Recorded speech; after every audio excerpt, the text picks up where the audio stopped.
Olá Floripa, olá Brasil, olá mundo, eu estou aqui André Patunas, este é o programa Vida Inteligente. Hoje nós temos um convidado muito especial para falar sobre um tema que todo mundo está envolvido. Hoje nós vamos falar sobre alguma coisa carcerária. Carcerária, o que será isso? Hoje nós vamos falar sobre prisão emocional. Prisão, o próprio nome já diz. Preso. Preso é estar privado de liberdade, né? Prisão, a gente tem esse conceito. E o emocional ainda é pior ainda. Quem é que não está preso, ou não esteve preso, ou não continua preso emocionalmente a alguém, a alguma coisa, algum relacionamento, alguma coisa até de vida passada, sei lá, uma lidana.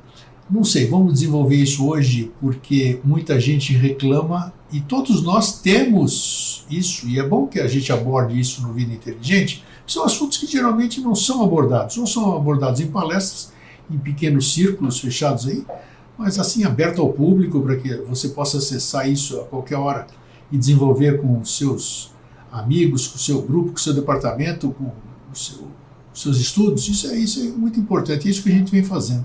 Então, para isso, eu tenho um convidado muito especial, como eu disse, e vou fazer uma chamada especial também, vamos ver se ele atende dessa vez aqui. Alô? Vamos ver. Ô, e aí, Jorge? Você viu? Nem havia te anunciado para fazer surpresa, fazer aquele... Não, essa da batida é sensacional. Boa, né?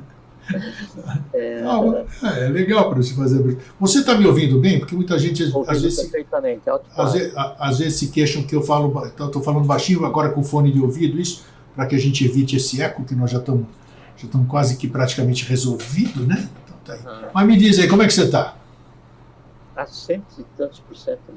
Cento e tantos por cento. Estou hiper, né? Não estou super, estou hiper. Muito bom, então nós estamos aí. Cada dia é engraçado que assim,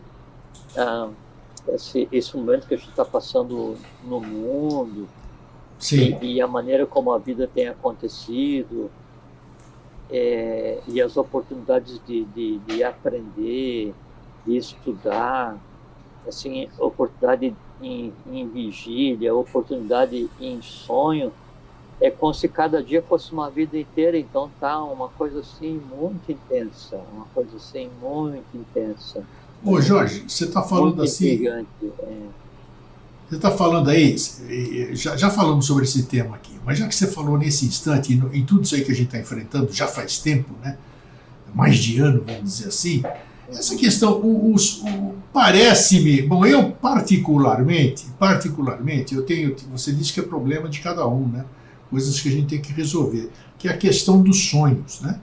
Eu tenho tido sonhos vívidos, e eu estava conversando em casa esses dias aí, até numa dessas manhãs que eu tive um sonho bem diferente, bem vivo, assim, na Grécia e toda essa coisa, nos dias atuais e tal. Então eu comentei em casa, eu falei, interessante que a gente não pode sonhar com algo que não exista. É impossível. É ou não é? Se eu sonhei com alguma coisa, é porque ela existe. Então o que está havendo, considerando tudo isso aí que nós estamos vivendo, Jorge, essa situação que nós estamos vivendo, esse enclausuramento, esses medos, todas essas coisas, ela fomenta que a gente tenha sonhos diferenciados, ela nos leva a algum lugar no astral, sei lá, que tipo de... o nosso dia a dia influencia como nós vamos resolver essas questões à noite na nossa vida, no nosso descanso? Como é que é isso? O que a gente chama de descanso, né, que é o sono, é um descanso só do corpo, né? Que nós até falamos no programa passado sobre descanso, né? E falamos sobre cansaço, falamos sobre cansaço, descanso, desistir, persistir, lembra? Não lembro, mas... Essa é a figura. Mas desenvolve. Sim, é que o estado de sono e o estado de sono com sonho, porque tem o sono que ele não está permeado com sonho, é uma continuação da vida. Só quem vai descansar né, é o corpo físico, quem vai restabelecer os órgãos é o corpo prânico, né, mas a alma ela está em atividade, né, o corpo astral, o corpo mental de cada um tá em atividade. Como a gente está vivendo um período de intenso entrelaçamento entre todos os seres humanos, né, nesse caso entrelaçados pelo medo, né, que é o medo desse ente disruptivo que estão falando de pandemia, né? Sim. Então, isso conturba de maneira geral o mundo no qual todos os sonhos existem, né? Que é o mundo astral. Assim como cada um de nós tem corpo astral, obviamente o planeta em si tem também corpo astral, tem alma, né? Tem mente, né? Com uma mente como se a anima mundi ela tivesse conturbada pelo grande volume de medos gerados, né? E dentro dos similibus congregantum, esses medos gerados assim em quantidades densíssimas agora, eles tendem a acordar aqueles medos mais antigos, aqueles fatos mais antigos, né, que de há muito não eram lembrados ou que de há muito são esquecidos, mas existem, né, ainda não estão em estado de inação, mas ainda existindo. O acordar essa coisa toda, né, faz com que daí haja uma interferência no trabalho em sonho de cada um de nós. Por exemplo, assim, você está no saguão do aeroporto, né? E você está ouvindo uma música no teu celular, mas sem o fone de ouvido, né? E aí está na tua frente, né? E você está ouvindo num som intermediário, né? E aí tem as outras pessoas em volta. Daí chega um, né, do lado que vai fazer a mesma coisa, só que ele bota o som dele muito alto. Para que você consiga ouvir a tua música, você tem que aumentar um pouquinho o teu volume. Sim. Daqui a pouco está todo mundo com o volume alto, né, e o que se ouve já não é mais a sinfonia individual, é a cacofonia dos medos coletivos, né?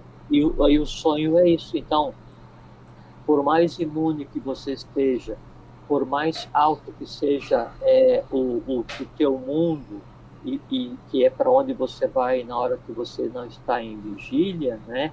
Ainda assim, você vai ter que perpassar pelo mundo de todos para chegar no teu, né? Ou na volta, né? E então sempre vai vir, você pode ter assim a noite inteira de um sonho filosófico, e na hora do rumar para acordar, que o sonho vem passando por gradações, você passa pelos sonhos do mundo e traz resquícios daquele sonho do mundo, né? E aí, puxa, mas sonhei com uma coisa nada a ver, assim, é por conta disso isso que tem acontecido. Interessante, porque faz exatamente casa com o nosso tema, né? Que os sonhos, em certo ponto, como você citou agora há pouco, que eles mexem em muitas coisas dentro da nossa psique, faz parte do nosso tema de prisão emocional, né? Quantas coisas nós estamos presos emocionalmente. O próprio termo já diz prisão. Prisão é isenção de liberdade.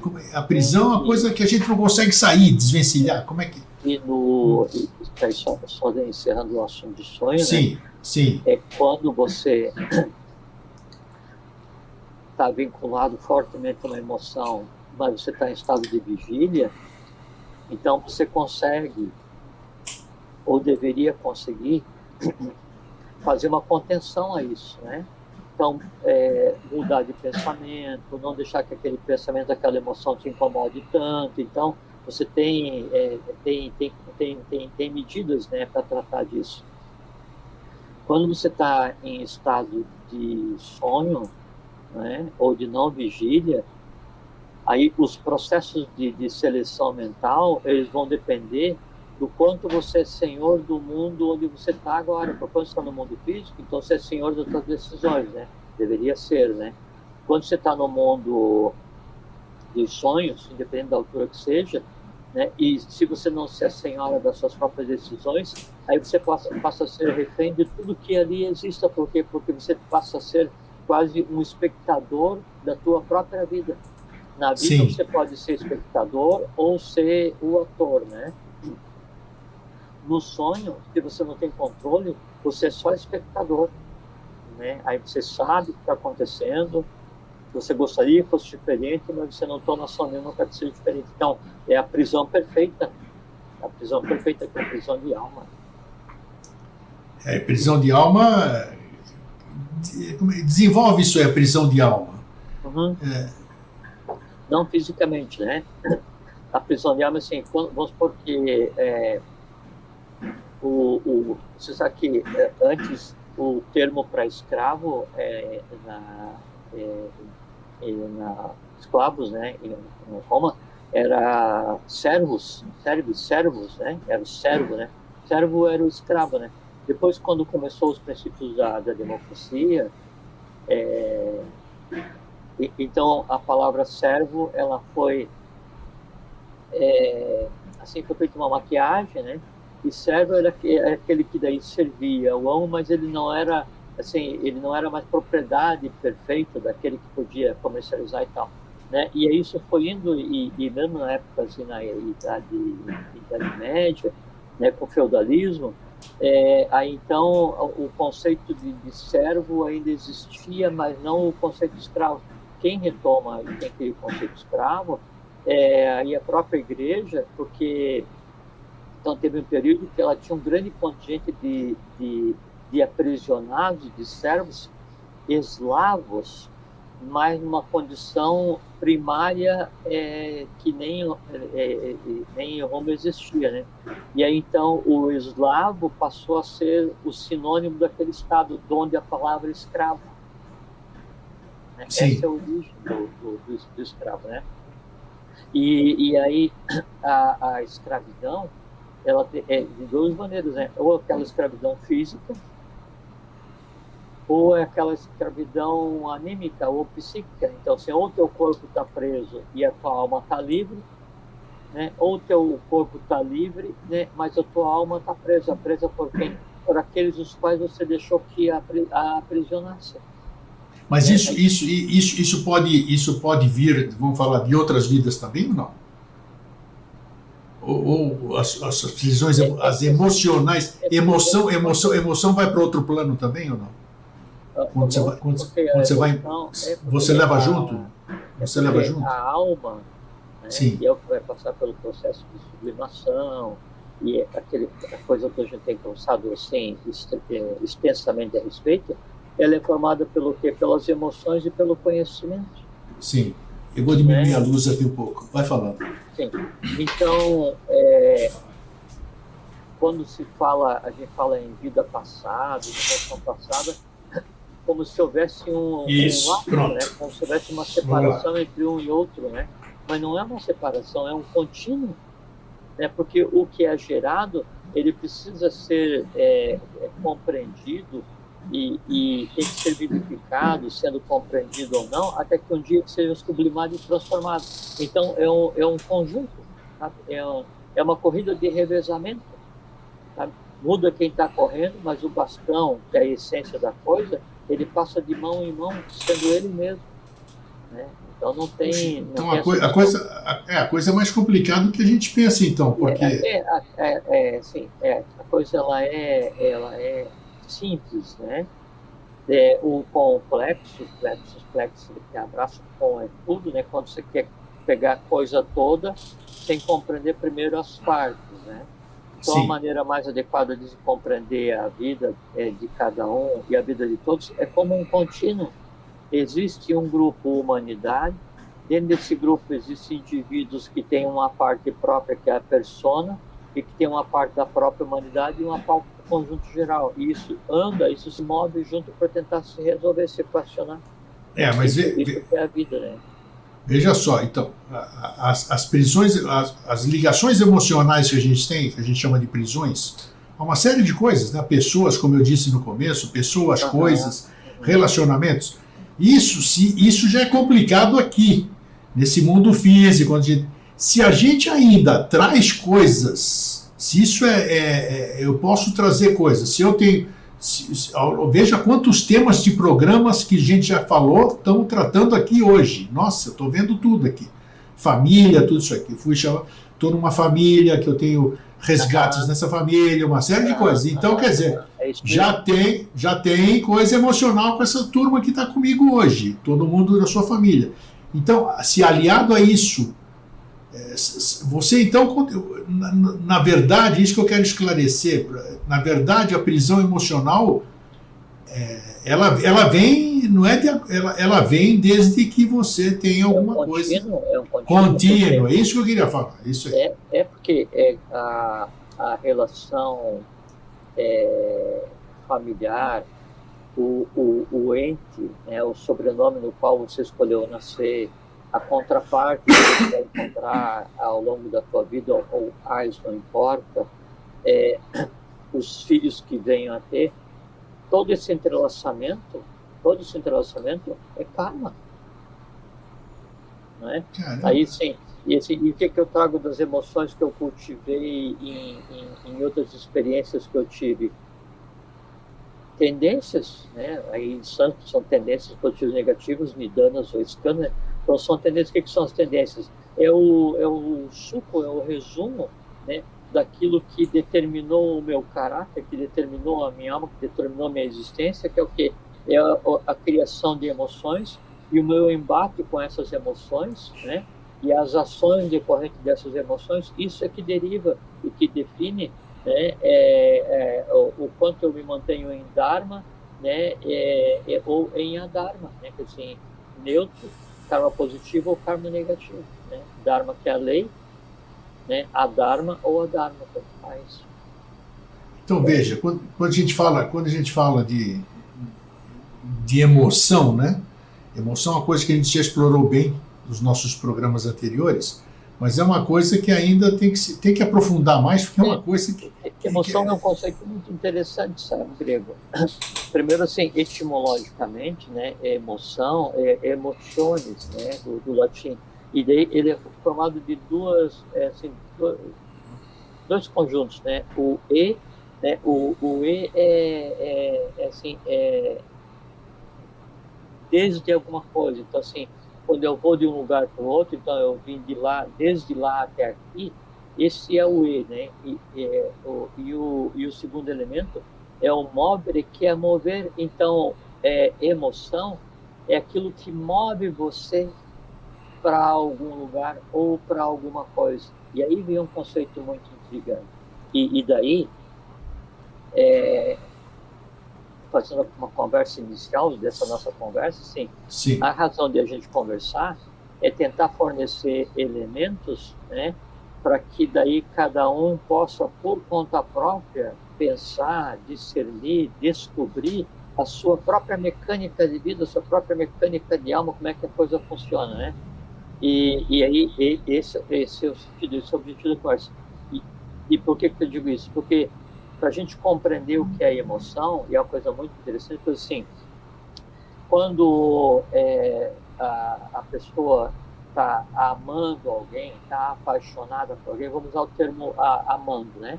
Então, aquele que está amando, né, ele precisa ficar com a sua mente, com o seu estado de vibração mental, exatamente na frequência do objeto ou do ente amado, ou da pessoa amada. O que acontece? Então, daí a mente, né, que forma a persona, a minha mente, a tua mente, a mente de cada um de nós, ela vai se mover em direção ao objeto, que é a fonte da emoção. Então, chega um ponto em que eu me movo em direção àquele objeto, àquele ser, a minha mente se coloca de tal forma em vibração para ficar símile àquele objeto, que eu faço uma cópia daquilo em mim. Quando eu faço uma cópia daquilo em mim, eu criei uma emoção.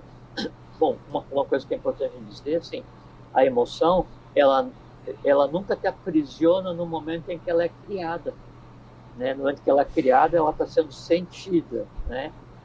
Na medida em que ela é sentida, e daquilo que causa um bem-estar, né? Ou te causa prazer, ou te causa dor ou ódio, o que seja, dependendo da emoção. E você vai e repete essa emoção no dia seguinte, repete aquela emoção, e aí você vai e lembra da emoção que você sentiu, ou do amor, ou do ódio, né? E aí você vai dando densidade para essa coisa, então ela passa a romper a linha de tempo na tua alma. Então aquela emoção que existia hoje, né, ela passou a existir ontem, depois já é o anteontem, e passou uma semana, um mês, e todos os dias eu estou alimentando e buscando o complemento e vivificando tudo. Chega um ponto em que, como eu rompi a minha linha de tempo, né, aí toda a minha alma ela passa a vibrar em função daquela emoção específica. Que é a prisão em si. É o prisioneiro, exatamente. É. E aí, então, quando você... e aí, por que fala que a prisão emocional, ela priva de liberdade? Isso. É porque... e aí também é um conceito interessantíssimo, né, para a gente pensar bastante a respeito. É quando eu tenho um conhecimento qualquer, uma emoção qualquer, a fonte desse conhecimento, a fonte dessa emoção, cada uma está em um lugar do universo. Um conhecimento sobre o Sol, um conhecimento sobre o átomo, né? Uma emoção de quando eu era pequeno, uma emoção de quando eu estava na universidade, uma emoção de quando eu cheguei na montanha. Então, ela está dispersa, né? E ligada à coisa em si, fisicamente ligada à coisa em si, né? Quando eu vou, então, pensar, eu vou sentir, eu vou trazer à memória aquele fato, eu vivifico esse fato, mas eu me desloco em direção à coisa em si. Esse é o conceito de Deus. Por isso que é emoção, emovere, né? Eu me desloco em relação à coisa em si. E a vida de cada um de nós é isso. Então, a gente pensa uma coisa agora, a gente se desloca. Sente outra coisa, se desloca. Vê uma coisa, se desloca. Então, a mente ela fica passeando pelo universo, nossa alma fica passeando pelo universo o tempo inteiro. Né, que é o que eu vejo, o que eu sinto, o que eu falo, o que eu lembro, o que eu desejo, o que eu aprendo. Então fica nesse ir e vir, sabe? Nesse ir e vir. Assim, um enxame de abelhas e uma planície de margaridas assim, floridas, né? Então vai todo mundo para lá, vem para cá e faz aquele barulho, sobe, desce, vai, pega um pouco de néctar, voa, aquela troca. Aquilo é a alma, né? Aquilo é como funcionamento. Quando tem uma determinante e uma emoção, ela é visitada todos os dias, uma emoção quebra a linha de tempo, uma emoção, né, aconteceu ontem, anteontem, ano passado, 50 anos, e ela é vivificada todos os dias, ela é cristalizada, ela se entrelaçou, né, aí a minha mente, né, ela passa a ficar o tempo inteiro vibrando da mesma forma que aquela emoção. Ela passa o tempo inteiro a ficar ligada àquela emoção. Ela fica o tempo inteiro em um estado igual àquela emoção, fixa naquela. Aí nada mais tem sentido. Aí fala assim, poxa, o grego está tão apaixonado que ele deixou de gostar de música, deixou de gostar de se alimentar, deixou de gostar de passear, agora ele está fixo, na cabeça dele só tem só aquela pessoa, não sei o que e tal. Exatamente isso. Aí a prisão emocional, ela vai ter quase sempre como decorrência uma prisão física, uma prisão comportamental. Isso é nocivo por quê, Jorge? Esse tipo exaure o ser, né? Por que sempre... As duas partes, né? Exaure o ser e, assim, ele exaure o amante e exaure o objeto ou o ser amado.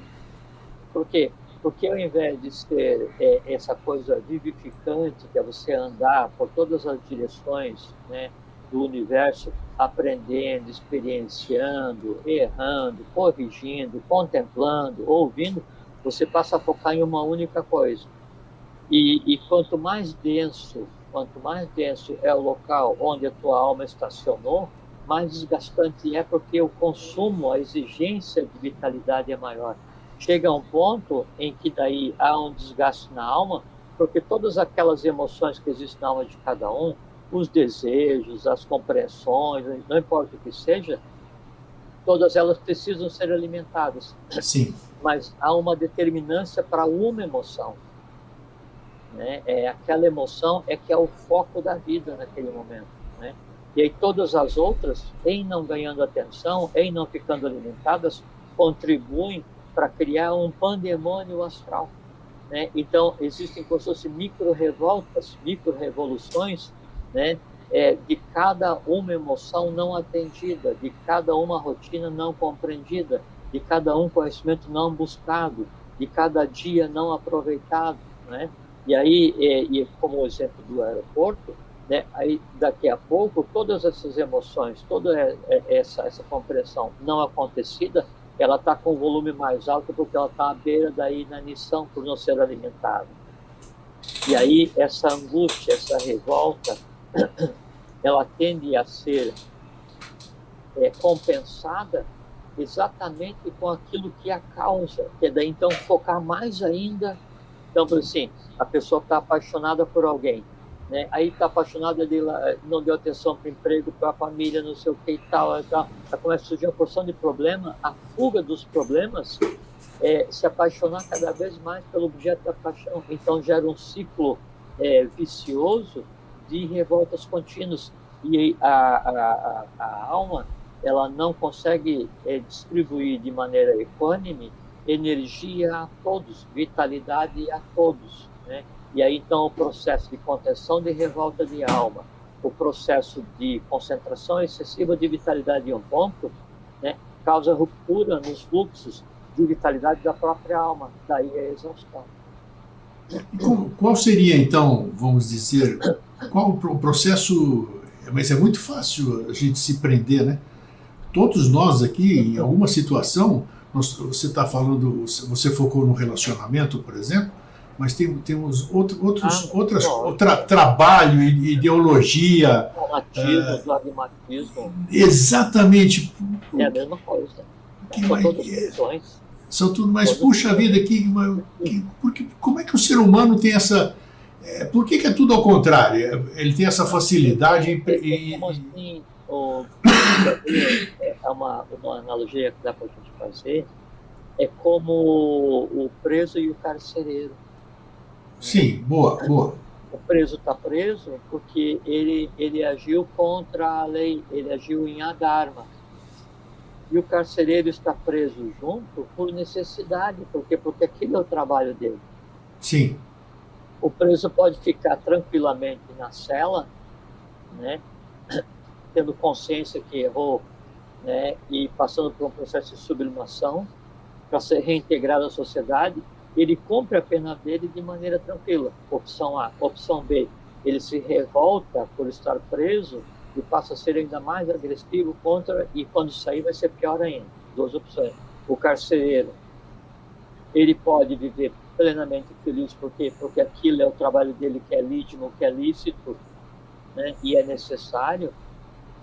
Ou ele pode vir revoltado porque o trabalho dele o priva de liberdade, porque ele está tão preso quanto preso. Sim. Agora, se a gente pega isso e aplica ao trabalho de cada um, é a mesma coisa. Você pode estar no teu trabalho e estar feliz, tranquilo, contente, porque aquilo é necessário, faz parte do processo da vida, ou se considera o trabalho uma prisão e passa a reclamar constantemente daquilo. Daí, então, o teu trabalho, o teu trabalho, o ambiente de trabalho, as pessoas com as quais você trabalha, o objeto do teu trabalho, a prática da tua habilidade, teu skill, teu perfil, né, ele em si é objeto de aprisionamento. Por quê? Porque você odeia aquilo tudo. Você antipatiza com aquilo tudo porque o teu ideal é estar em casa jogado na rede, querendo se aposentar com 30 anos de idade. Percebe, então, a prisão emocional, ela pode acontecer em qualquer ambiente, por qualquer motivo, em qualquer intensidade, porque só quem pode aprisionar o ser humano é ele mesmo. Nós já falamos aqui, como eu disse que nós estamos abordando quase 50 temas que a gente abordou no Vida Inteligente, entre esses que nós estamos falando agora, um outro tipo de prisão emocional são os nossos vícios, né? Você estava falando, me vieram os vícios. Você acabou de dizer, você gosta muito de falar do seu chocolate, né? Tem o... Aliás, já me libertei, agora nem... É mesmo? Tá bom aí, boa notícia. Primeira mão no Vida Inteligente. Né? Não, e é uma coisa interessante que daí então tem um tipo que daí eu gosto, né? E eu compro porque o embate, preferencialmente, ele tem que ser físico. Então, você não pode lutar só em termos de memória, lutar só astralmente, porque daí o embate é 1000 vezes pior. Sim. Então, se você quer falar alguma coisa para alguém, não adianta você ficar calado na frente dessa pessoa e depois mentalmente você ficar a vida inteira dizendo palavrões para aquela pessoa. Perfeito. Né? Não funciona. A mesma coisa assim, você fez alguma coisa e é muito mais fácil você pegar e falar para essa pessoa assim, olha, putz, errei, desculpa. Errei profundamente, desculpa. Sem dúvida, resolver na hora. Porque você daí por orgulho não fala isso e passar a vida inteira aprisionado de um erro, né? Sim, sim. Sentindo remorso todos os dias, que é a pior das torturas, né? Então, na questão do chocolate, né? Então, eu compro, né? Eu comprei exatamente aquele tipo que eu gosto, né? Só que daí eu sinto assim, puxa, agora eu estou estudando aqui, estou cansado, vou comer chocolate. Eu vou lá, olho para o chocolate e digo assim, não, eu não vou comer chocolate. Você falou que você tem que dominar, né? Você que tem que dominar o chocolate e não deixar ele te dominar, porque, né? Assim, o pior comportamento que a gente pode ter para com nossos medos é ter medo do medo. Sim. O pior comportamento que a gente pode ter para com nossos desejos é ter medo de dizer não ou negar a existência. Assim, não, você gosta muito de chocolate? Eu não, eu nunca, jamais, né? Não, sim, gosto. A única coisa que daí eu gosto, né, e não é errado eu gostar Claro. de alguma coisa qualquer, desde que essa alguma coisa não seja senhora de mim, porque senão o que acontece? Muito eu vou bem daí comer 1, 2, 3, 4, 5, 10, 1, 2, 3 caixas, depois vem o arrependimento, vem saúde, o que seja tal, né? E aí chega a ponto de se tornar no vício. O que é o vício? O vício é quando a prisão é irreversível. Você não tem mais controle, né? Onde você perdeu de tal maneira, né, a noção, né, da razoabilidade com relação àquele desejo, que quem determina, quem dita a tua vida é o desejo. É o desejo. Né? Aí ele é ilógico, é irracional, é não razoável, é impróprio, inadequado, que prejudica o entorno, não sei o que, desconstrói. Mas e por que você faz isso? Não sei, não consigo lutar contra isso. Consegue. Interessante, isso. Você está falando, já começa a ampliar, por exemplo, nas nossas crenças, outras prisões emocionais das nossas crenças. Mas profundamente, assim, vamos supor, eu tenho uma religião. Isso. Né? Isso, e eu acho que essa religião me faz muito bem, né? Muito bem. Né? E o Deus da minha religião, nossa, eu estudo, né? E me dedico e faço as práticas e escuto quem fala em nome desse meu Deus e tal. Né? Eu sou assim, me transformou em um ser humano melhor do que eu era, tá ótimo, tal. Né? E aí eu olho para outra pessoa e falo assim, mas aquele outro ele erra, né? Aquele outro tem uma vida profana, aquele outro não é um iniciado. Sabe por que ele erra? Por que ele tem uma vida profana? Por que ele não é iniciado?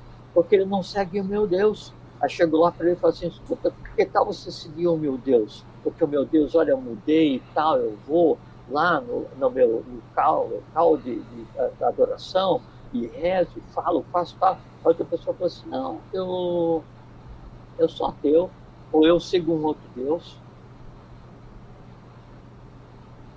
Aí eu vou de novo.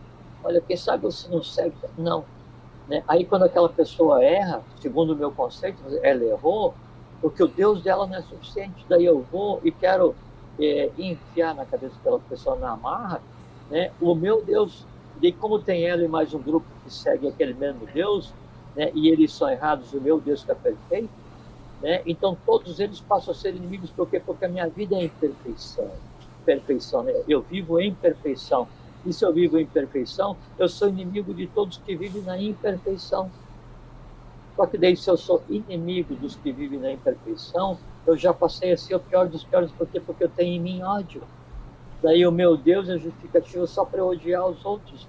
eu sou prisão da minha falsa moral, sou prisão do meu falso conceito de perfeição, sou prisão do meu falso conceito de amor, sou prisioneiro, né, eu sou prisioneiro, né, do meu falso Deus, porque ele diz que eu tenho que odiar quem não o segue.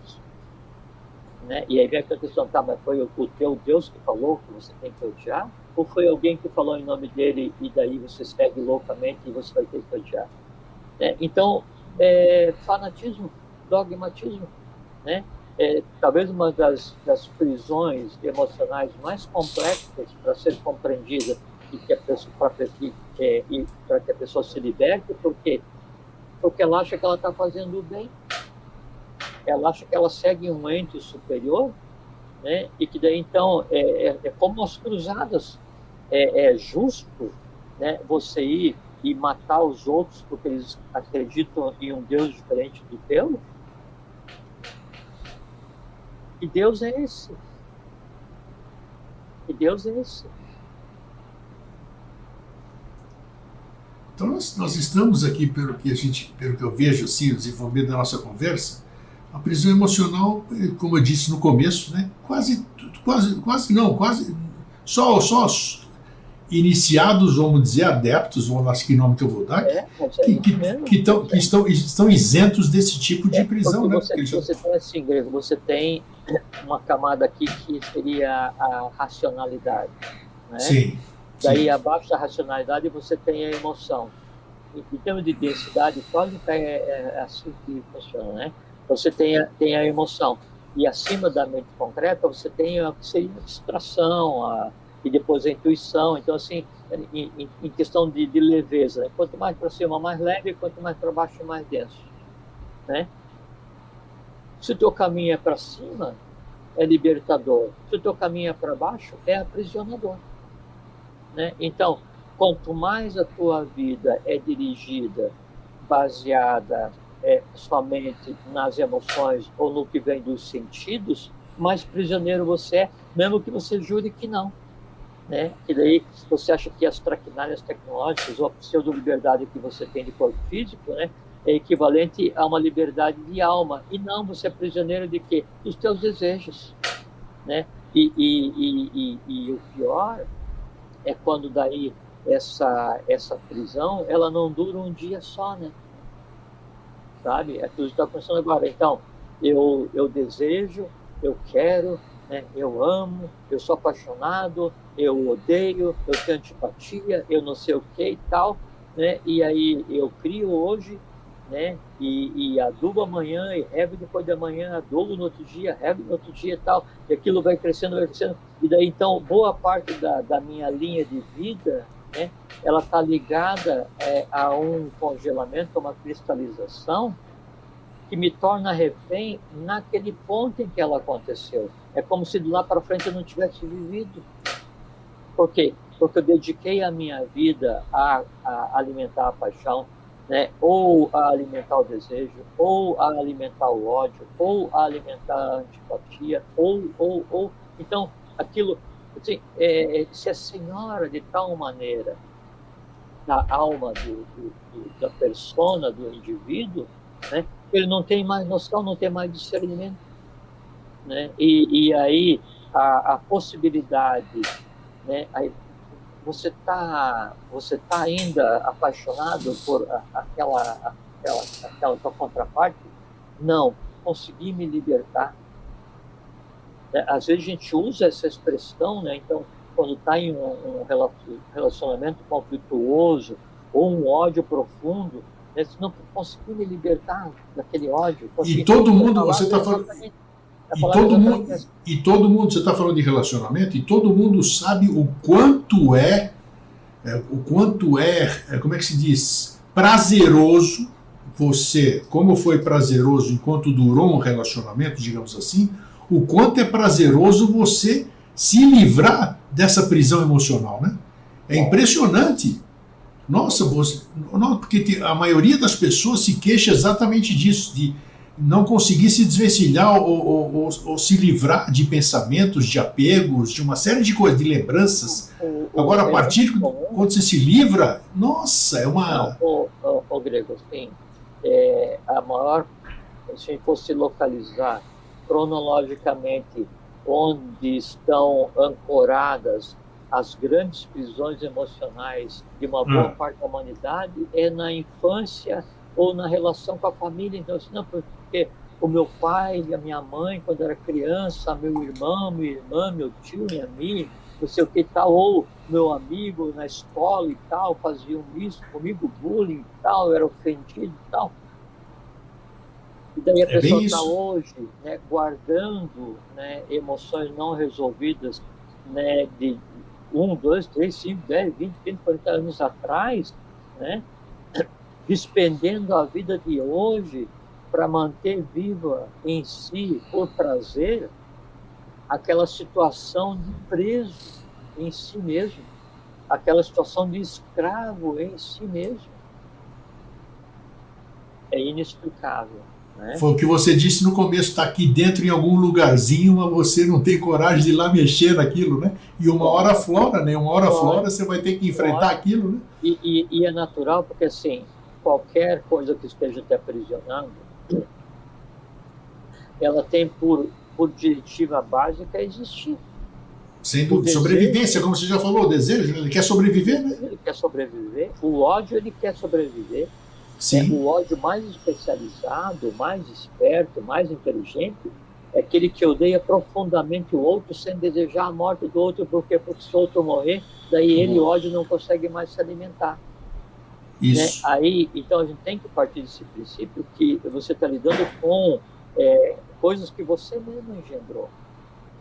Você mesmo se moveu, você moveu tua alma em direção àquela coisa e fez uma cópia em você mesmo.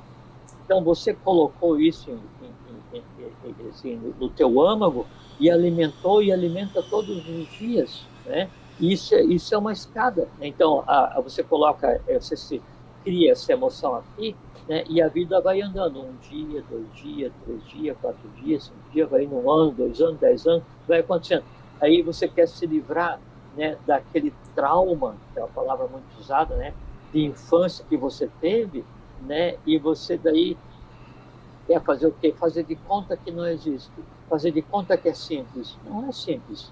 Você tem que fazer o mesmo trabalho de volta, descer 1 degrau, 2, 3, 4, 5, compreendendo, tendo paciência com você. Isso que chama depressão. Depressão é um processo de descida na alma. Sim, sim, né? sim. Então, quando você desce para aquele lugar e você está naquela depressão, depressão é uma parte física. Você está naquela depressão, então você tem que pegar e começar a subir até um aclive, até chegar num topo do morro ou num platô, e você contempla de longe a depressão e fala assim, nossa, como é que eu estava fundo naquele negócio?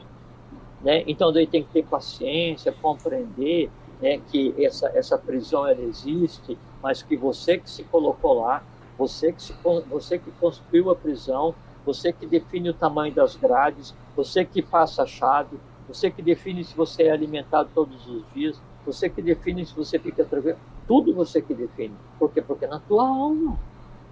Ninguém consegue colocar um átomo na tua alma, né?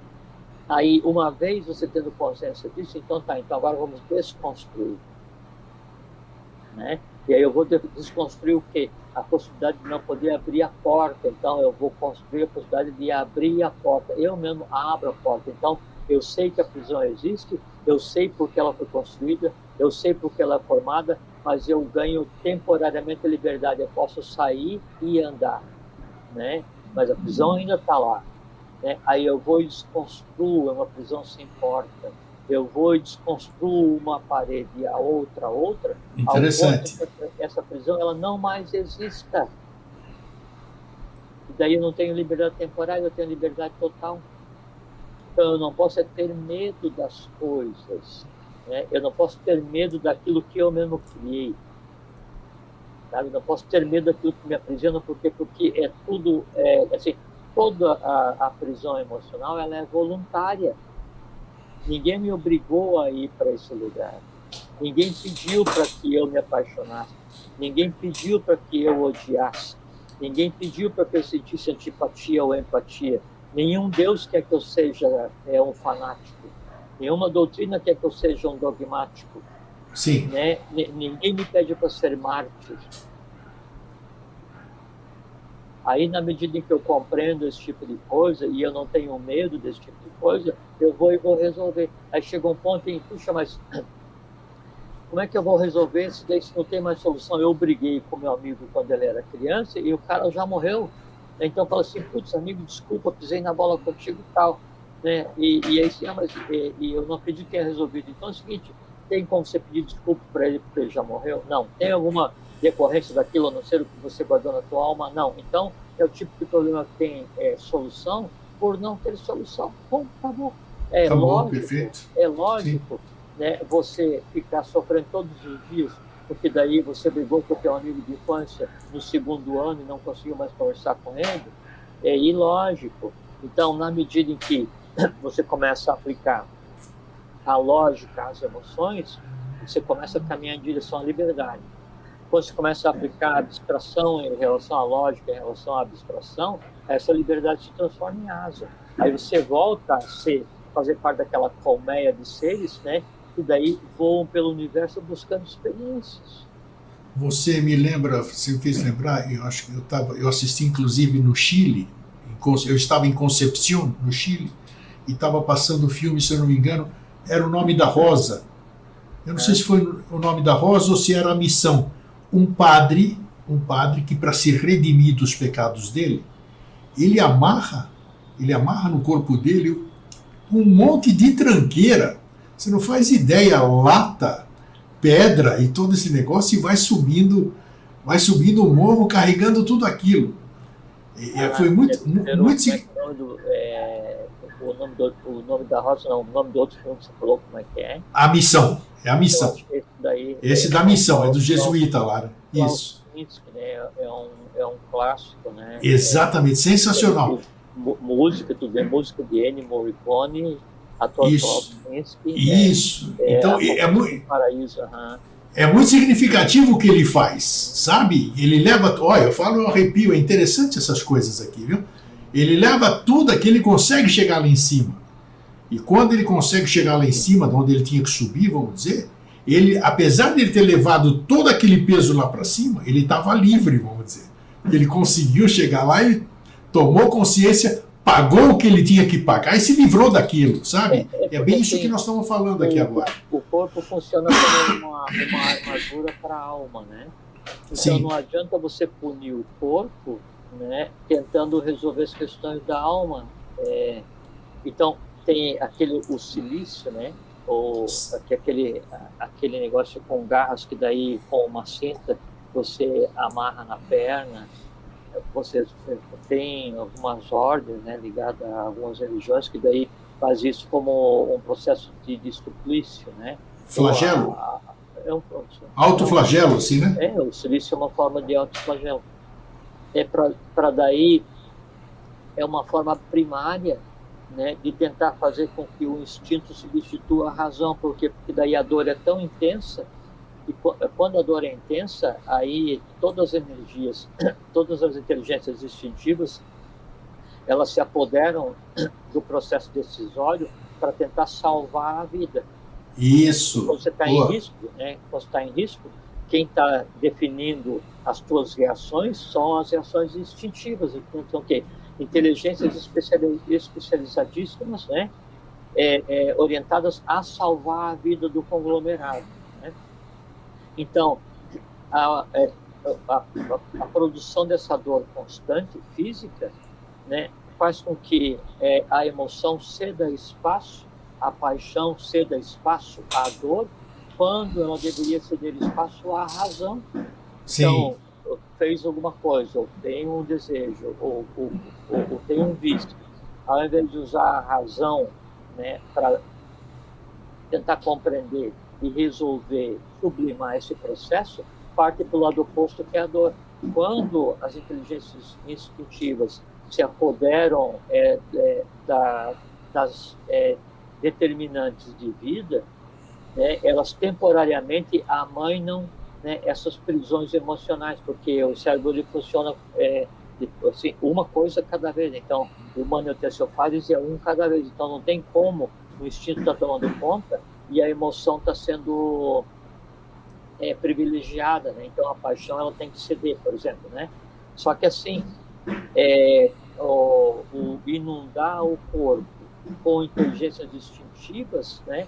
É você jogar gasolina na fogueira. Quando essa dor recua, né? Aquilo que se pretendeu sufocar através da dor, ele volta 1000 vezes fortalecido, porque é uma compensação à dor.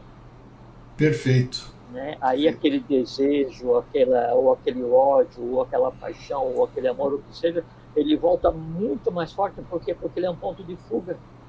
Né? Então, às vezes a gente constrói prisões na nossa alma para poder servir como ponto de fuga, para que a gente se oculte da própria vida. A gente foge para dentro da própria alma para se esconder da vida. E o processo é bem mais doloroso dessa forma, como você disse. Claro que é. Muito mais, porque ele vem potencializado, ele volta potencializado. Lógico que sim, porque não existe espaço vazio, não tem magia. Então, tudo que você está fazendo, ele vai ter uma derivada, vai ter uma repercussão. Né? Se você não faz isso, né, você não ser senhora do processo, você retira a liberdade da tua alma, da tua mente. Né? Aí você está com uns anos novos, pensando na paixão. Pega o adolescente no seu primeiro amor. Diz, olha, vamos conversar sobre os mistérios do universo. Você oferecer chuchu para quem está comendo chocolate. Claro, né? Eu uso analogia porque assim, eu gosto de chocolate e não gosto de chuchu, né? Então aí não funciona. Não funciona. Né? E enquanto você não conseguir escalonar, enquanto você não conseguir realmente se assenhorar do processo, né, aí você fica refém dessas coisas, porque no fundo são coisas que trazem prazer. Né? E aí você pega, quanto maior é o número de entrelaçamentos, quanto maior é o conglomerado que se alimenta daquela prisão, mais poderosa ela é, mais forte ela é. Quanto mais antiga, mais forte ela é. Né? Você não pode aí você ter medo de contemplar, né? Assim, não pode ficar naquela situação assim de falsa pureza, né? não errei, não tenho desejo, não odiei, não tenho antipatia, não tenho, só que assim é ilógico, né? O desejo, assim, o desejo enquanto assim, eu tenho desejo de comer, desejo de tomar um suco, toma um suco. Agora, você não pode gostar tanto do suco que você quer trabalhar a vida inteira para construir uma piscina, encher de suco e ir nadar no suco. Né? E se nadar no suco não te satisfaz, então nadar e bebendo aquele suco no qual você está nadando, mas aquilo não te satisfaz porque você tem que se apoderar. Ciúme, né? O ciúme é quando o amor, a paixão, ele fica tão caótico que ele implica em posse, né? Em aprender. Né? E aí, então, você é tão doido por aquele suco, você nadando naquela piscina de suco e está bebendo, mas não tem como você quer se assenhorar daquilo. Então, o que você faz? Num sublime, né, e último ato de loucura, né, você mergulha, né, e se afoga naquilo que te dá prazer. Pagou com a vida. Ô Jorge, o professor Henrique José de Souza, ele escreveu um livro chamado Caminho da Iniciação. O verdadeiro caminho da iniciação. O verdadeiro caminho da iniciação. Você vem falando ao longo desses anos aqui no Vida Inteligente que a iniciação é o verdadeiro caminho. Você vem fazer. Muito boa frase, grego, é isso mesmo. Então, dentro dessas duas colocações, como você vê, ou como a iniciação pode ajudar na liberdade da prisão emocional? Tá bom o negócio aí, grego. Gostei, né? A iniciação é o verdadeiro caminho da iniciação. A iniciação é o verdadeiro caminho. Gostou, né? De vez em quando eu dou umas frases boas. Não, a iniciação realmente... E sabe por que a iniciação é o verdadeiro caminho? Você disse muito bem. E como que ela consegue auxiliar? É que daí a iniciação ela vai te dar o quê? a iniciação, ela não vai te dar uma marreta, sabe, para você quebrar a cela. Ela não vai te dar um conteúdo que você pode subornar o teu carcereiro, né? Ela não vai te dar dinamite para você implodir a prisão inteira. Não, ela vai te dar, sabe o quê? Óculos, para que você consiga enxergar a parede onde você está preso, e para que você veja que daí é possível primeiro polir aquela parede onde você está preso, para daí você ver no reflexo, naquela parede onde você está preso, quem está preso. Opa, O primeiro passo para se libertar é descobrir quem está preso. Daí eu vou e me vejo preso dentro do desejo de comer chocolate 24 horas por dia. Eu me vejo preso dentro do prazer por sentir ódio para alguém que me magoou há 30, 10, 20, 50 anos atrás, 10 dias atrás. Daí aquilo me causa espanto, me causa vergonha, é ilógico. Aí começa a libertação.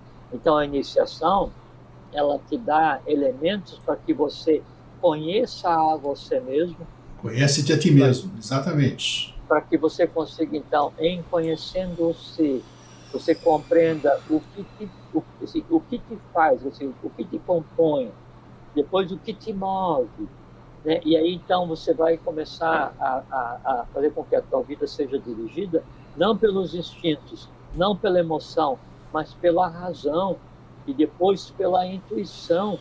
E aí você passa a não mais odiar os instintos, porque o instinto é necessário para que você sobreviva. Se eu não quero mais ter instinto nenhum na minha vida, eu quero ser somente abstrata. Aí um dia você vai lá fazer uma panqueca e bota a mão no fogo e fica se queimando porque você não tem o instinto de puxar a mão para não se machucar. Então você tem que ter instintos, só que os instintos não podem ter você. Não quero mais ter emoção, eu quero ser neutro.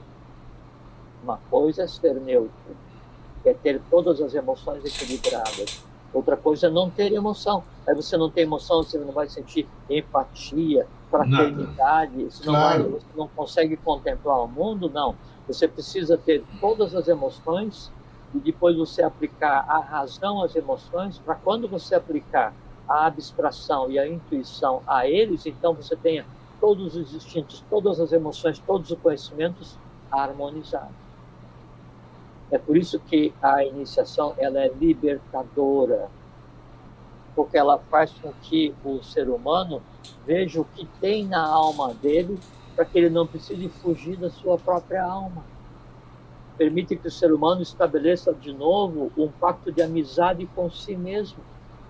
Permite que o ser humano compreenda de novo quem ele realmente é, o que o move, de onde ele veio, para onde ele vai, para que é a vida. E mais, ela permite que o ser humano desenvolva respeito para consigo mesmo e, principalmente, desenvolva respeito para com todos os seus semelhantes, visíveis e invisíveis, ou todos os entes viventes. É isso que a iniciação faz.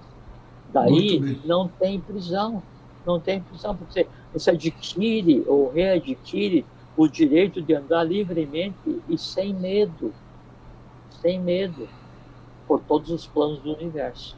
Porque aprisiona por primeiro é o medo de não ter desejo, em si, é o maior gerador de desejo. O medo de não odiar, em si, é o maior gerador de ódio. Muito bem, você é um excelente juiz liberador, assim, tá vendo? Já deu, olha, ele veio aqui hoje, deu carta de alforria para todo mundo que está preso aí nas emoções. Aí. Bacana, gostei. Tem uma...